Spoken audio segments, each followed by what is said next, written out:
Welcome back to the channel and welcome back to another quick pick prediction video.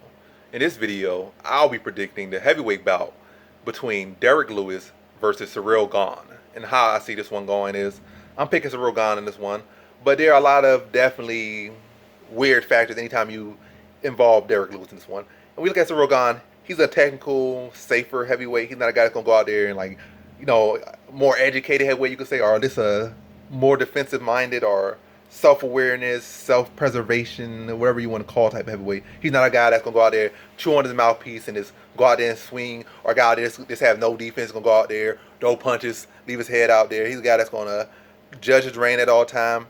I said range, judge his range at all time, and be aware and be present of like his offense and his defense. So it's not a guy that's like chin is gonna be there to be hit. Like he's not gonna play this game, this 50-50 game a lot of these heavyweights play where you don't have no, like, you can knock me out, I can knock you out, but I'm gonna knock you out before you knock me out. I'm gonna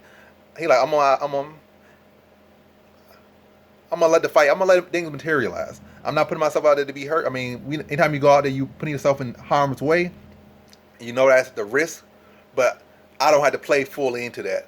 I'll make you fight how I want to fight at my pace, and if I be able to break you down and get the finish, I will. If not, I'll just technically beat you to the decision. That's just as clear and cut and as best I can say it. So we know that's the thing with Ciryl Gane, especially he goes against the higher level heavyweights. When he's fighting lower heavyweights, he did take a little bit more risk because they can't really harm him as much, and was able to get some finishes in those earlier fights. But as far as the upper echelons, been decision. But the issue with that against Derrick Lewis is Derrick Lewis don't lose decisions as far as historically. I mean, no one's immune to decisions yet, or I don't know. Every man can lose by knockout, submission, all that stuff. It's all on the table, even the best of the best. But. So historically, Derrick Lewis has not lost a decision. It's the only way to beat Derrick Lewis is once you beat him. I mean, once you have him hurt, you got to put him out. Because you leave him around, like look at the Volkov fight. Volkov had him hurt, and then bam, knocked out. Some of these earlier fights against some semi-irrelevant, matter of fact, irrelevant fighters, to be honest, was doing some. They were able to grapple him, control him. And then like that last minute, that third round, put him out. So like, he has a history of rallying and getting these late knockouts, are doing what he needs to do to steal the fight in the very last minute or last round. So you can't really play around with Derrick Lewis. You had that man hurt, get him out of there. Stop playing with the man and get him out of there.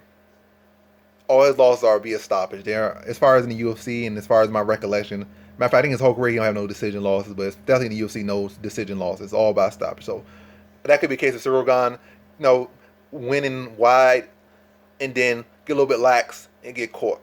And Derrick Lewis is very deceptive. He can close range very fast. He might have a belly on him, looks slow at times, but that man's actually pretty fast, hits pretty hard, pretty deceptive.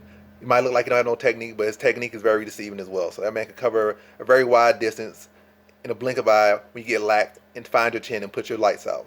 You could think you control him on the ground, but really he just be he knows what position he's safe in and not safe in. And when you start feeling you advancing or trying to do something more like advanced him out, he'll instantly just bench press you off him and stand right back. Where he see you doing too much damage, doing too much, he'll stand right back up. Now, maybe not against Daniel Cormier or some super high level grappler, but Ciryl Gane's not no super high level grappler or no super high level wrestlers. I don't think his takedown offense and wrestling is all that great, but striking is definitely world class. Definitely for MMA, definitely for heavyweight division. And yeah, but I'm saying all to say all that. Like that's the concern. Like I feel like Gane has to put him out. I feel like Gane will put him out. Like I said, I feel like Derrick Lewis can find those opportunities, and he definitely can find his chin. And Derrick Lewis' striking is definitely, caliber enough to be here and belong here. It's not a case of, oh, this guy's a joke fighter. He's a real legit fighter. You might laugh at his balls is hot and all that, but Derrick Lewis is a very real deal fighter. He definitely belongs here. And really, you look at him, he's one of the best heavyweights in MMA history and one of the better fighters in MMA history. Joke all you want with him or laugh all you want about him, say what you want about him, but that man has like the most knockouts in UFC heavyweight history. He had 10 plus wins in the UFC. He's been in UFC for a good while now, so he's not just around here playing around. He's here because he's here and has stuck around for a reason. He's here in this title eliminator for a reason. So give that man all his due props. But I feel like Ciryl Gane's a more technical striker, and he's not going to be as hittable as people he has fought. As anyone that Derrick Lewis has fought, even in Gane with some of the best people he has fought.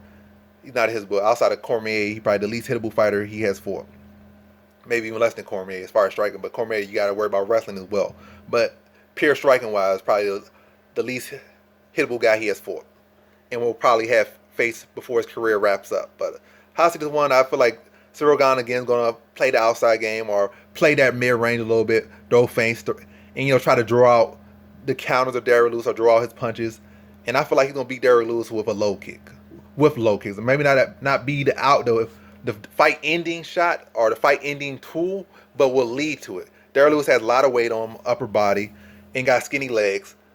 And Ciryl Gane does have some good counter low kicks. I feel like he'll be able to jab him, attack the legs, avoid the powerful punches of Derrick Lewis, stay out of range, in range, out of range, and draw Derrick Lewis to counter, and then attack the body, which is a soft spot for Derrick Lewis, and attack the low legs.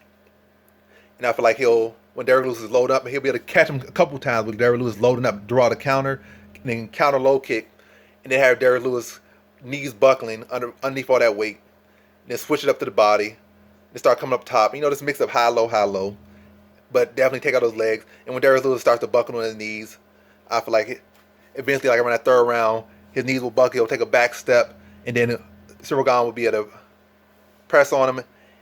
Not like over aggressive. That's how you get walking to punch. You think he's finished, you run it, but walking, got his hands out like this and fill him out, and then let his hands go and be able to get that third round stoppage. So in this fight, I got Ciryl Gane via third round TKO.